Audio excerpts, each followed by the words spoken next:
बिस्मिल्लाहिर्रहमानिर्रहीम। अस्सलाम वालेकुम। कॉलम स्पॉट यूट्यूब चैनल पर खुशामद।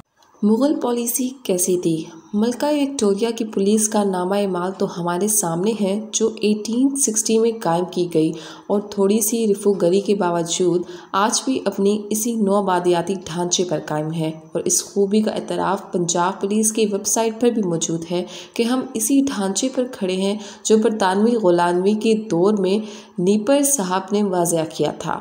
लेकिन सवाल ये है कि मुग़लिया दौर की पुलिस कैसी थी? ईस्ट इंडिया कंपनी के आला सतही अहलकारों की तैयार करदा दस्तावेज़ात के मुताबिक मुग़ल पुलिस का ढांचा और उसके असूल कुछ यूँ थे। नंबर 1, पुलिस के मकामी सरबरा यानी कोतवाल के ओहदे पर फाइज होने के लिए ज़रूरी था कि मुतलका आदमी दलेर हो, तजर्बाकार हो, मुहतरिक हो और चीज़ों को जल्द समझने की सलाहियत रखता हो। नंबर 2, कोतवाल के लिए ज़रूरी करार दिया गया कि रातों को गश्त की हसासियत को समझता हो, ताकि रातों को लोग इस इत्मीनान के साथ सुकून की नींद सो सकें कि कोतवाल निगरानी के लिए मौजूद है।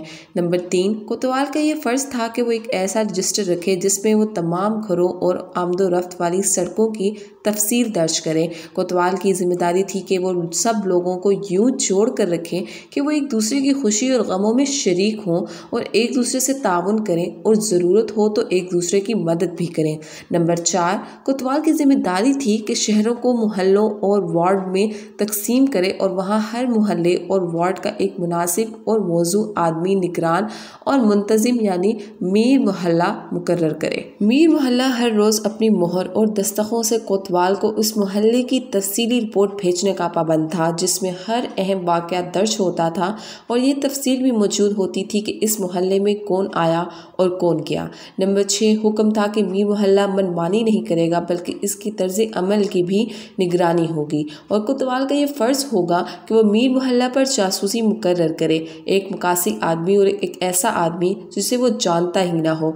ये जासूस मीर मोहल्ला की रिपोर्ट तहरीरी तौर पर कोतवाल को दिया करेंगे। नंबर 7, अजनबी मुसाफिरों को सीधा सराय में ले जाकर उतारा जाएगा और उनकी निगरानी के लिए इंटेलिजेंस के जरिए मालूम किया जाएगा कि वो कौन है और क्यों आए हैं। नंबर 8, कोतवाल की जिम्मेदारी होगी कि वह हर आदमी के ज़राए आमदन से आगाह रहे, ताकि वो उनके ज़राए से ज़्यादा बेहतर ज़िंदगी गुजार रहा हो तो मालूम हो सके। कोतवाल को ये भी फ़र्ज़ होगा कि अपने इलाके में होने वाले हर कारोबारी सौदे से आगाह रहे। नंबर 9, हुनरमंदों में से वो किसी एक को सरबराह बनाएगा और एक को उनकी अशिया की खरीद व फरोख्त के लिए उनका एजेंट मुकर्रर करेगा। ये दोनों शख्स कोतवाल को तहरीरी रिपोर्ट पेश किया करेंगे और वो इनकी रिपोर्ट्स को रोशनी में उनके कारोबार को रेगुलेट करेगा। नंबर 10, सड़कों और गलियों को साफ करवाना भी इन्हीं की जिम्मेदारी होगी। नंबर 11, शहर के दाखिली रास्तों पर बैरियर लगवाए जाएंगे और कोतवाल को इस बात को यकीनी बनाएगा कि रात के औकात में कोई शख्स न शहर में दाखिल हो सकेगा और न शहर से बाहर जा सकेगा। नंबर 12, कोतवाल की जिम्मेदारी होगी कि वो बेकार लोगों को कोई हुनर सीखने में लगाए। और नंबर 13, वो किसी को भी किसी दूसरे के घर में ज़बरदस्ती दाखिल होने से रोकेगा और उसकी इजाज़त नहीं दी जाएगी। नंबर 14, किसी के घर कहीं चोरी हो जाएगी तो कोतवाल की ये जिम्मेदारी होगी कि वो चोर को पकड़े और माल मसरूका बरामद करके असल मालिक को पेश करे। नंबर 15, अगर कोतवाल माल मसरूका की तलाश में नाकाम रहता है तो चोरी के माल की कीमत अपनी जेब से उसके मालिक को अदा करेगा। नंबर 16, कोतवाल मार्केट की भी निगरानी करेगा और इस बात को यकीनी बनाएगा कि अशिया की कीमतें अतदाल में रहेंगे। अगर अशिया की कीमतें बढ़ जाएंगी और लोगों की ख़रीदारी के लिए कहीं और जाना पड़े तो ये कोतवाल की उस नाअहली समझी जाएगी और उससे बाज़ पर्स होगी। नंबर 17, कोतवाल इस बात को भी यकीनी बनाएगा कि मार्केट में मसनूई किल्लत पैदा ना हो और कोई अमीर शख्स अपनी ज़रूरत से ज़्यादा अशिया ना खरीद सके। नंबर 18, मार्केट में तवाज़ुन को चेक करना भी कोतवाल की जिम्मेदारी होगी। नंबर 19, कोतवाल को इस बात की इजाज़त नहीं होगी कि इस तजस्सुस में पड़ा रहे कि लोग अपने घरों में क्या कर रहे हैं। नंबर 20, कोतवाल का फ़र्ज़ होगा कि वो इस बात को यकीनी बनाए कि कोई किसी की हब्स पे जा में ना रखे और कोई किसी को ग़ुलाम ना बनाए। नंबर 21 कोतवाल मजहबी जाल साजों मलंगों और कलंदरों को शहर से निकाल देगा या इन्हें कहेगा कि वो ये तर्ज ज़िंदगी छोड़ दें। नंबर 22 अलबत्ता कोतवाल को ऐसे लोगों को तंग करने की इजाज़त नहीं होगी जो मजहबी नुक्ता नज़र से तार्क दुनिया होकर गुर्बत की ज़िंदगी गुजार रहे हों।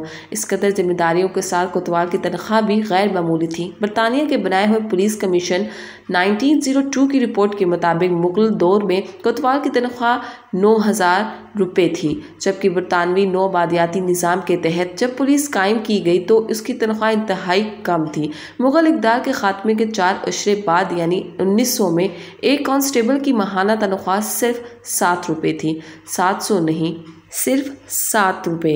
इंस्पेक्टर जनरल यानी आईजी जो इस फोर्स का सबसे बड़ा मनसब था, उसकी माहाना तनख्वाह 2500 रुपये थी। यानी 1560 में मुग़ल बादशाह जलालुद्दीन अकबर अपने कोतवाल को जो तनख्वाह दे रहे थे वो 1900 में बरतानवी पुलिस के आईजी की तनख्वाह से करीब 350% ज़्यादा थी। मारूफ अदीब जॉर्ज ऑरवेल जब हिंदुस्तान में बरतानवी पुलिस में असिस्टेंट डिस्ट्रिक्ट सुपरिटेंडेंट के तौर पर काम कर रहे थे तो उनकी तनख्वाह 525 रुपये माहाना थी। दिलचस्प बात तो ये है कि ईस्ट इंडिया कंपनी के लोग अमन आमा के लिए तो इस पुलिस की कारकर्दगी के मद्दाह थे, लेकिन इनको इस पुलिस से सिर्फ एक शिकवा था जिसकी वजह से बाद में नौबादियाती पुलिस खड़ी गई।